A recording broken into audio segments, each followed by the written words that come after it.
की बेसिकली आपल्याला filtration system जर बसवायची म्हणलं तर आपल्याला स्टार्टला काय करावं लागतं, तर पहिल्यांदा आपल्याला हायड्रोसायक्लोन फिल्टर बसवावा लागतो. त्यानंतर आपल्याला हा मोठा सँड फिल्टर बसवावा लागतो आणि त्याच्यानंतर मग बारका जो आपला रेग्युलरली स्क्रीन फिल्टर आहे, सेमी ऑटोमॅटिक फिल्टर आहे किंवा डिक्स फिल्टर, तो आपण त्याच्या पुढे बसवू शकतो. आणि त्याच्यानंतर मग आपली जी काय ड्रिप इरिगेशन सिस्टीम आहे तर ती बसवू शकतो. पण ह्या फिल्टरचं वैशिष्ट्य सांगायचं म्हणलं, शेतकरी मित्रांनो, आज आपण आलोय ते मुक्काम पोस्ट कोरेगाव बुद्रुक, तालुका खेड, जिल्हा पुणे या ठिकाणी. या गावचे प्रगतशील शेतकरी आहेत श्री किरण डावरे साहेब, त्यांच्या प्लॉटवर आपण या ठिकाणी आलोय. आता या व्हिडिओ पाठीमागचा मुद्दा आहे की बऱ्याच शेतकरी बांधवांच्या मला कमेंट आल्या की साहेब फिल्टर बसवायचा कुठला. त्याच शेतकरी बांधवांसाठी आपण आजचा हा व्हिडिओ शूट करतोय. या ठिकाणी आपण जे काही चांगल्या गोष्टी आहेत त्या आपण सातत्याने दाखवत आलोय. तर आज ही या व्हिडिओ पाठीमागचा मुद्दा तोच आहे. तर या ठिकाणी जोशी अॅग्रो इंडस्ट्रीजचा हायक्रॅल फिल्टर आहे तो या ठिकाणी त्यांनी त्यांचं इन्स्टॉलेशन केलंय. आणि हा फिल्टर जो आहे तर ह्या फिल्टरचं अदर फिल्टरच्या तुलनेत जर वैशिष्ट्य सांगायचं म्हणलं तर हा ऑल इन वन येतो. म्हणजे काय राहतं की बेसिकली आपल्याला फिल्टरेशन सिस्टीम जर बसवायची म्हणलं तर आपल्याला स्टार्टला काय करावं लागतं, तर पहिल्यांदा आपल्याला हायड्रोसायक्लोन फिल्टर बसवावा लागतो. त्यानंतर आपल्याला हा मोठा सँड फिल्टर बसवावा लागतो आणि त्याच्यानंतर मग बारका जो आपला रेग्युलरली स्क्रीन फिल्टर आहे, सेमी ऑटोमॅटिक फिल्टर आहे किंवा डिक्स फिल्टर, तो आपण त्याच्या पुढे बसवू शकतो. आणि त्याच्यानंतर मग आपली जी काय ड्रिप इरिगेशन सिस्टीम आहे तर ती बसवू शकतो. पण ह्या फिल्टरचं वैशिष्ट्य सांगायचं म्हणलं तर ऑल इन वन ज्या काही गोष्टी आहेत ते या एकाच मध्ये आहेत. आता हायड्रोसायक्लोन इफेक्ट यामध्ये आहे, सँड फिल्टर आहे, स्क्रीन फिल्टर आहे. ह्या तिन्ही गोष्टी ज्या आहेत ते एकाच फिल्टर मध्ये इन्स्टॉलेशन एकाच युनिट मध्ये केलेत. आता या ठिकाणी मोटर चालू स्थितीमध्ये इनलेटला या ठिकाणी 1.5 kg प्रेशर या ठिकाणी आहे. आता यांची नदी आहे या ठिकाणी 1 किलोमीटर, तिथून यांची 10 HP ची मोटर त्यामध्ये आहे आणि इथं 4 इंची पाईपलाईन जी आहे या ठिकाणी त्यांनी केले. आणि आउटलेटला पण आहे तो सेम. इथं इनलेटला जे 1.5 kg प्रेशर दाखवतोय तेवढाच आउटलेटला पण 1.5 kg प्रेशर दाखवतोय. म्हणजे या फिल्टर मध्ये जो काही प्रेशर ड्रॉपेज आहे तो अजिबात होत नाही. आणि प्रेशर ड्रॉप न झाल्यामुळं आपल्या ड्रिप इरिगेशनला आपण प्रेशर जो 1 kg सेट केलाय तो आपल्याला प्रॉपर त्या ठिकाणी भेटतो. म्हणजे ह्याचा फायदा जो आहे तो आपल्याला उत्पादन वाढीमध्ये 100% होऊ शकतो. आता या ठिकाणी जर तुम्ही प्लॉट बघितला तर अतिशय बटाट्याची शेती यांनी या ठिकाणी चांगल्या पद्धतीने केलंय. त्यांचं ऊस वगैरे या ठिकाणी सगळ्या काही गोष्टी आहेत. तर अशा पद्धतीने हा फिल्टरचं इन्स्टॉलेशन आहे ते या ठिकाणी केलंय. आणि दुसरी गोष्ट काय राहते की या ठिकाणी जर फ्लशिंग करायचं म्हणलं त्याला रेग्युलरली आपल्याला साफ करावं लागतो. म्हणजे काय होतं, फक्त सँड आणि पुढं स्क्रीन फिल्टर एवढाच विषय राहतो अदर फिल्टरच्या जर इन्स्टॉलेशनचा विचार करायचा म्हणलं तर. आणि तो काय होतं मग जर लेबर आपले म्हणजे लेबर आपल्या शेतात लावले असेल तर आपल्याला त्यांना साफ करायचं म्हणलं तर तो त्यांचा सुद्धा वेळ त्या ठिकाणी म्हणजे वाढल्या जातो. म्हणजे खर्च थोडासा लेबर सुद्धा आपल्याला त्या ठिकाणी होतो. पण ह्यामध्ये एकदाच बॅकवॉश जर आपण केलं तर हायड्रोसायक्लोन प्लस सँड प्लस स्क्रीन हे तिन्ही फिल्टर एकच वेळेस फ्लशिंग होतात. हा ह्यांचा पेटंट आहे. म्हणजे जोशी अॅग्रो इंडस्ट्रीजचा हा जो फिल्टर आहे तो यांनी पेटंट केलेला आहे.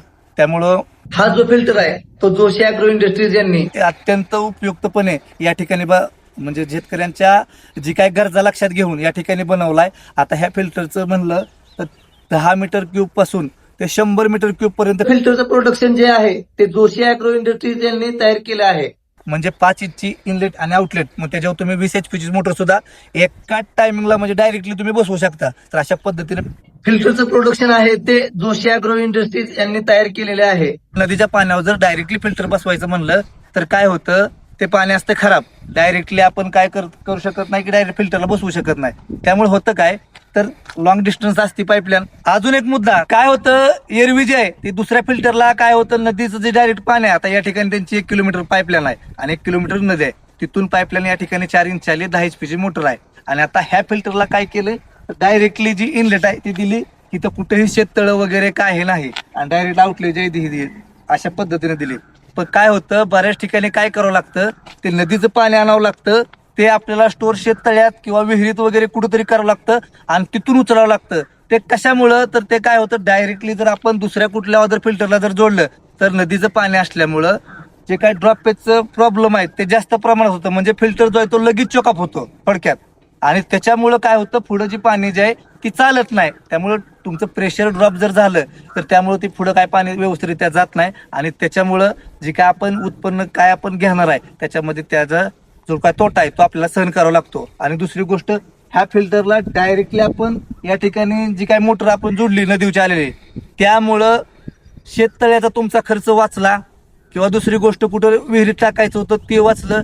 त्यामुळं काय होतं, तुम्ही आता नदीवरून पाईपलाईन आणले, शेततळ्यात सोडली, तर तिथून उचलायचा, तिथं दुसरी मोटर आली, शेततळ्याचा खर्च आला. किंवा विहिरी सोडली तिथून इलेक्ट्रिसिटी आली. तर ह्या सगळ्या ह्या काय गोष्टी ज्या आहे ह्या एका फिल्टरच्या बदलामुळं आपल्याला सगळ्या गोष्टींचा फायदा हा 100% डबल होऊ शकतोय. त्यामुळं तुम्ही फिल्टर घेताना काळजीपूर्वक हा फिल्टर घ्या, जेणेकरून तुम्हाला भविष्यात जो आहे तो तोटा होणार. आता ह्या फिल्टरचं अजून एक वैशिष्ट्य, तर काय होतं, आता या ठिकाणी तुम्ही 1 kg ला सेट केला बरोबर. आता या ठिकाणी प्रेशर काही वेळेस जास्त येतं. आता इथलं म्हणजे आता इथं जे 1.5 kg असेल तर तुमच्या शेतामध्ये मायनर हेड वगैरे लॉसिंग होऊन सगळ्या गोष्टी होऊन तुम्हाला तिथं त्या ठिकाणी 1 kg प्रेशर भेटतं. म्हणजे हा फिल्टर व्यवस्थितरित्या तुमचा थोडक्यात चालतोय आणि तुमची ड्रिप सिस्टीम पण व्यवस्थितरित्या चालते. पण काय वेळेस असं काय होतं, म्हणजे आता तुम्ही एक स्वतः शेती करता ठीक आहे, पण जर गाड्यांच्या जीवावर असलं किंवा आपल्या सुद्धा नजर चुकीनं वाल वगैरे बंद जर राहिलं किंवा हा फिल्टर जरी साफ करायचा राहिला तर काय होतं, पाठीमागच्या पाईपलाईन लोड येणार प्लस मोटारीला लोड येणार आणि त्याच्यामुळे मग मोटारीचं हेड बुशिंग त्याला काम लागणार आणि दुसरी गोष्ट पाईपलाईन पण आपली फुटू शकते आणि फुटती 100%. त्याच अनुषंगाने पीआरव्ही म्हणजे प्रेशर रिलीज वाल्व. जसा या ठिकाणी आपल्याला जो काही एनआरव्ही महत्वाचा असतो तसाच पीआरव्ही सुद्धा महत्वाचा असतो. या ठिकाणी पीआरव्ही काय काम करतो, तर ज्या वेळेस आपलं तिथं बाबा कुणी वाल वगैरे बंद केलं किंवा फिल्टर आपल्याकडनं फ्लशिंग करायचा राहून गेला तर ऑटोमॅटिकली पाणी जे आहे ती या ठिकाणाहून रिलीज करतं. आपल्याला या ठिकाणी प्रेशर सेट करता येतो. साधारणपणे 1 kg ते 9 kg पर्यंत म्हणजे 9 बार पर्यंत आपण प्रेशर हा त्याचा सेट करता म्हणजे करू शकतो. त्यामुळे तुमच्या जे काय ऍडजस्टमेंटनुसार तुम्ही त्या ठिकाणी प्रेशर सेट जो आहे तो करू शकता. आणि दुसरी गोष्ट ह्यामधून सुद्धा पाणी ते ऑटोमॅटिकली रिलीज होतं. त्यामुळं फिल्टरला प्लस मोटारीला प्लस पाईपलाईनला प्लस ड्रिप इरिगेशनला हा काहीही तोटा होत नाही. त्यामुळे तुम्ही नव्यानं जर इन्स्टॉलेशन करायचं तुमच्या जर डोक्यात असेल तर जोशी ॲग्रो इंडस्ट्रीजचा हायक्रेल फिल्टर ऑल इन वन तुम्ही टाकू शकता. फायदा हा तुम्हाला 100% होईल. आता आपण साहेबांना विचारू की ह्या फिल्टर ह्यांना बसवून बराच दिवस झाला, तर साहेब आपल्या शेतकरी बांधवांची व्हिडिओ बघतात त्यांना काय सांगाल की कसं राहतं, काय शेतकरी बांधवांच्या डोक्यात विचार राहतो की आपल्याला फिल्टर घ्यायचा आहे, पण नेमका कुठला घ्यायचा, कशा पद्धतीचा असावा, म्हणजे सगळ्या गोष्टीतनं परवडेबल कसा असेल तो विचार प्रत्येक शेतकरी बांधवांच्या मनात राहतो. तर तुम्ही त्या शेतकरी बांधवांना काय सांगाल? मी किरण डावरे, तालुका खेड, जिल्हा पुणे येथील शेतकरी आहे. मी बऱ्याचदा सर्च केलं फिल्टर कोणता घ्यायचा, पण मला प्रत्यक्षात जोशी ॲग्रोमध्ये जाऊन कंपनीमध्ये जाऊन मी पाहिलं तर त्यामध्ये तिन्ही क्वालिटी आहे, ज्यामध्ये सँड फिल्टर आहे, स्क्रीन फिल्टर आहे आणि मशरूम पण आहेत. मी आता बऱ्याचशा शेतकऱ्यांकडे जाऊन पाहिलं होतं घ्यायच्या आधी का त्यांची अडचण काय होती, त्याला रोज डेली फिल्टर साफ करायला लागायचा, बॅकवॉश हे डेली असायचं. ह्यांचा मी फिल्टर बसवण्यातून आठवड्यातून एकदा बॅकवॉश केलं तरीही पुष्कळ होतं आणि प्रेशरची क्वालिटी चांगली मिळते. त्यामुळे उत्पन्न क्षमता आहे ना ही चांगल्या प्रकारे तुमची राहते. त्यामुळे उसाला पण पाणी शेवटच्या याच्यापर्यंत याच्यापर्यंत प्रेशर चांगला मिळतो.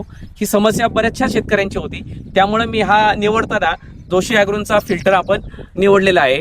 त्यामुळे शेतकऱ्यांनी इथून पुढे त्याला लावा. आणि बऱ्याच शेतकऱ्यांची समस्या होती फिल्टर नसल्यामुळे त्यांच्या उत्पादन क्षमता कमी असल्याने फिल्टर ड्रीप चोकअप झाले आणि ते वापरायचे पण बंद आहेत.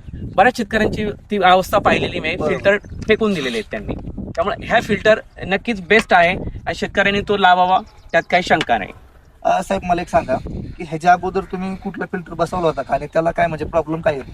नाही, याच्या आधी आपल्या रेग्युलर सँड फिल्टर वापरत होतो. हा, त्याच्यामुळे काय व्हायचं, रोज त्याला प्रेशर ड्रॉपिंग व्हायचं. बरोबर. त्याला प्रेशर रोज ड्रॉपिंग झाल्यामुळं याला ड्रीपला प्रेशर कमी मिळायचा. बरोबर. मग ह्याचा फायदा एवढा झाला का तोटा हा बसवल्यापासून याचा प्रेशर ड्रॉप होत नाही, अजिबात होत नाही. आणि ह्याला सिस्टीम दिल्यामुळे गेज तुमचा थोडा डिफरन्स आल्यानंतर तुम्हाला बॅकवॉश करायचं हे आपल्याला समजतंय. बरोबर. अदर फिल्टर मध्ये दोन्ही गेज नाही आहेत, एकच गेज येतं तुम्हाला. म्हणजे मागचा पुढचा तुम्हाला प्रेशर सेम नसेल तर तुम्हाला एक लगेच आपल्याला इंडिकेशन मिळतं का आपल्याला बॅकवॉश करायचं आहे. आणि याला 4-5 दिवसातून तुम्ही आठवड्यातून वॉटर क्वालिटीनुसार बॅकवॉश करता येतो आपल्याला. शेवळ जर जास्त असेल तर आपल्याला 4 दिवसातून करायला पाण्याच्या क्वालिटीनुसार. आणि पाणी जर चांगलं असेल तर आठवड्यापेक्षाही जास्त दिवस बॅकवॉश नाही केलं तरी चालतं. आता हा जो फिल्टर आहे तो किती मीटर क्यूबचा घेतलाय तुम्ही? 60 m³ आहे. 60 मीटर क्यूब. ह्यामध्ये जर म्हणलं तर 10 मीटर क्यूब पासून ते 100 मीटर क्यूब पर्यंत फिल्टरचं जे काय प्रोडक्शन आहे त्यांचं ते आहे. की आपण फिल्टर बसून किती दिवस झालं? आता याला 4 महिने झाले. तर समाधानी तर आहात ना? म्हणजे 100% समाधानी आहे, 100% समाधानी. तर माझाही हा व्हिडिओ काढण्याच्या पाठीमागचा हाच उद्देश आहे की प्रत्येक शेतकरी बांधव जसे हे शेतकरी बांधव या ठिकाणचे समाधानी आहेत तसे प्रत्येक शेतकरी बांधव हे समाधानी राहिले पाहिजेत. आणि त्यांचा एवढं इन्व्हेस्टमेंट आपण करतो त्याच अनुषंगानं थोडंसं तरी प्रत्येक शेतकरी बांधवांना वाटतं की 4 रुपये जास्त भेटावं. तर त्याच अनुषंगानं या ठिकाणी प्रत्येक शेतकरी बांधवाचा फायदा व्हावा हाच आमचाही उद्देश राहतो. तर धन्यवाद साहेब, आपला वेळ आम्हाला अनमोल वेळ असा आम्हाला दिला त्याबद्दल मनापासून आभार.